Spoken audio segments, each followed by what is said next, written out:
दोस्तों नमस्कार, मैं हूं आलोक पाठक और आप देख रहे हैं खबर दस्तक। प्रधानमंत्री मोदी के संसदीय क्षेत्र वाराणसी में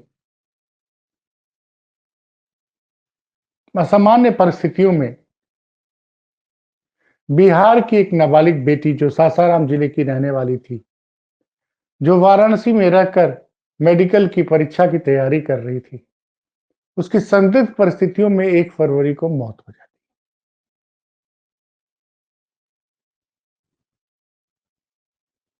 स्थानीय जिस हॉस्टल में रहती थी, उसके संचालकों ने दावा किया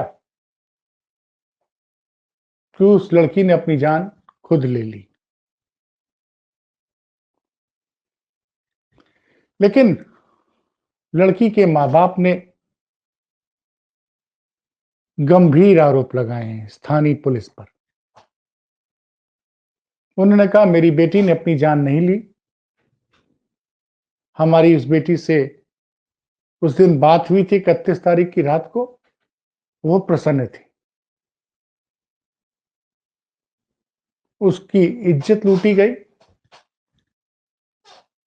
और उसकी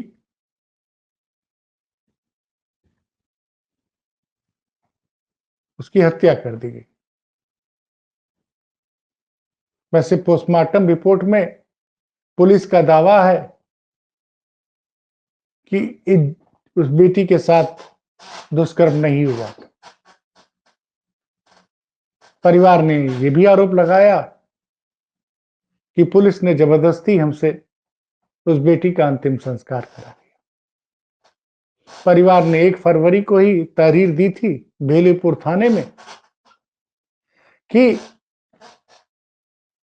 जिस हॉस्टल में रहती उसके संचालक के खिलाफ उनकी बेटी की हत्या का मुकदमा दर्ज किया जाए। लेकिन भेलीपुर पुलिस ने 9 दिनों तक इस पर कोई कार्रवाई नहीं की। चूंकि बेटी पिछड़े समाज से आती थी, बिहार में काफी असंतोष फैल गया। उस बेटी को न्याय दिलाने के लिए सासाराम जिले में कैंडल मार्च तक निकाला गया और उस समाज के कई लोगों के बयान हैं। बनारस से निकलने वाले एक अखबार ने उस पीड़ित बिहार के उस पीड़ित परिवार के जिसने अपनी बेटी को खोया था, उसका पूरा इंटरव्यू छाप दिया और उस पूरे अखबार की कटी स्टोरी को अखिलेश यादव ने सुबह ट्वीट कर दिया। उसके बाद ये बड़ा राजनीतिक मुद्दा बन गया है। ये पहली बार नहीं हुआ है जब प्रधानमंत्री मोदी के संसदीय निर्वाचन क्षेत्र में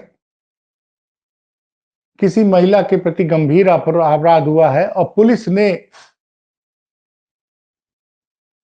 मामले को दबाने की कोशिश की है या उसमें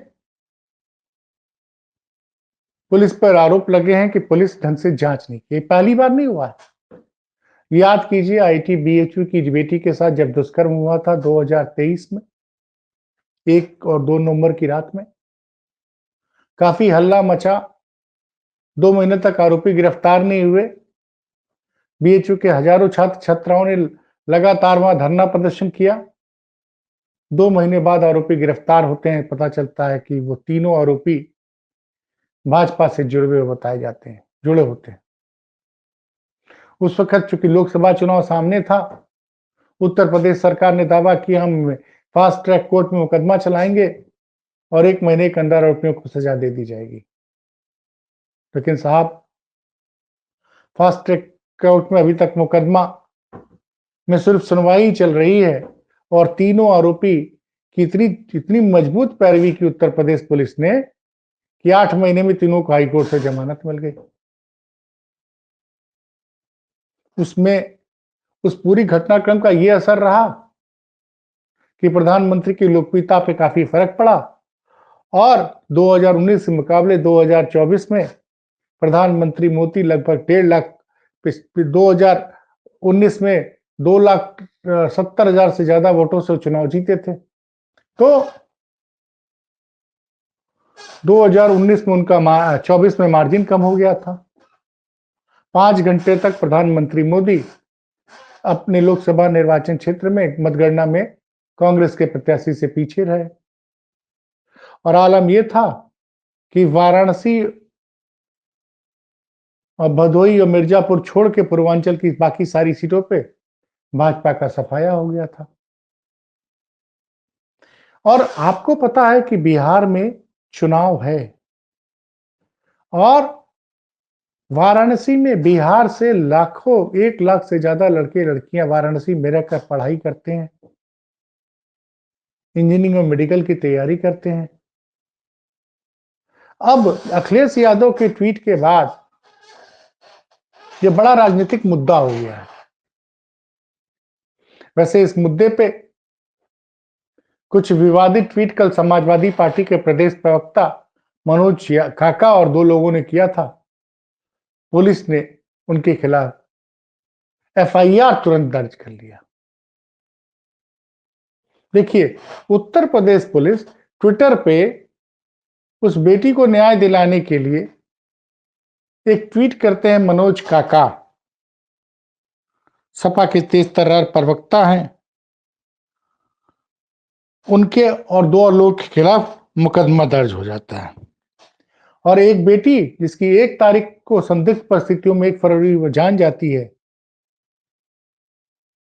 और जिसके माँ बाप ये आरोप लगाते हैं कि मेरी बेटी ने अपने से जान नहीं ली है, उसकी हत्या की गई है, तो उसका मुकदमा 9 दिन बाद पुलिस दर्ज करती है, 10 फरवरी को।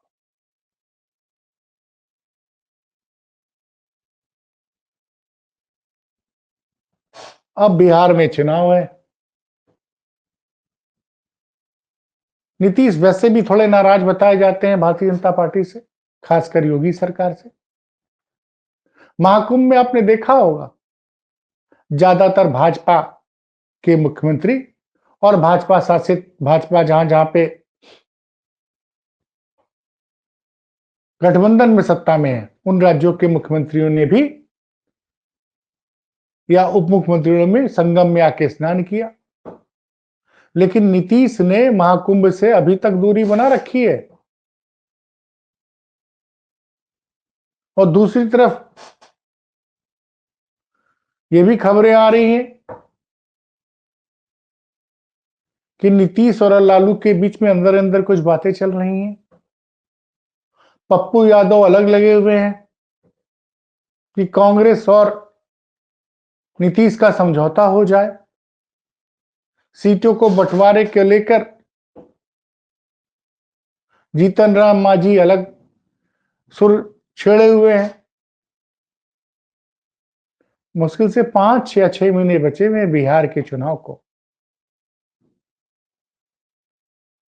और ऐसी परिस्थिति में बिहार की इस ओबीसी समाज की इस नाबालिग बेटी के साथ जो वाराणसी में हुआ है और उस मामले में योगी की पुलिस ने जो लापरवाही बरती है उससे ओबीसी समाज में बिहार के काफी आक्रोश है। सोशल मीडिया पे लगातार कैंपेन चल रही है उस बेटी को लेकर। तो योगी की पुलिस की ये लापरवाही भारतीय जनता पार्टी को बिहार के चुनाव में बहुत भारी पड़ सकती है। वैसे भी 2019 के मुकाबले 2024 के लोकसभा चुनाव में एनडीए गठबंधन को उतनी सफलता नहीं मिली थी जितनी 2019 में मिली थी। 2019 में लोकसभा में 40 में से 39 सीटें जीतने में एनडीए गठबंधन कामयाब रहा था, लेकिन इस बार वो 40 में से 30 ही जीत पाया। और हाल फिलहाल में राहुल गांधी लगातार बिहार का दौरा कर रहे हैं।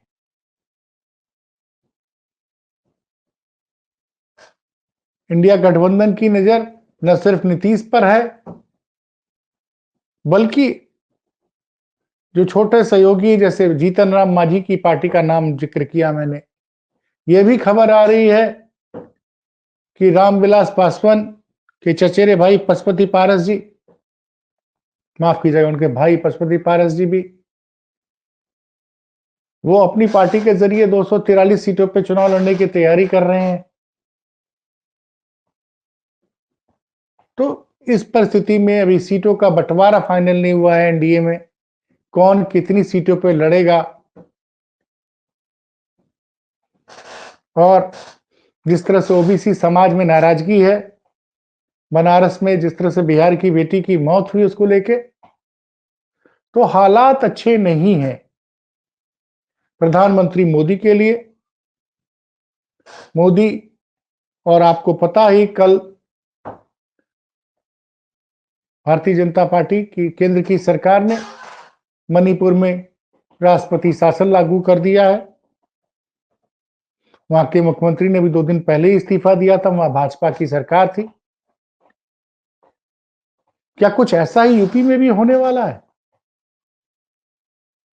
इसकी बड़ी अंदर खाने इसकी बड़ी चर्चा है कि शायद योगी की कुर्सी पे भी फैसला मोदी के अमेरिका से लौटने के बाद होगा। तो इस घटना पर मेरी नजर बनी हुई है, जैसे कोई अपडेट आएगा वो हम उसको लेके खबर दस्तक पर आपके सामने आएंगे। खबर दस्तक पे हमारी जो खबरें होती है उसमें कोई कमी हो तो बताइएगा जरूर। और चैनल अच्छा लगता हो, खबरें अच्छी लगती हो तो चैनल को सब्सक्राइब कीजिए, शेयर कीजिए, खबर को भी शेयर कीजिए। बहुत बहुत धन्यवाद।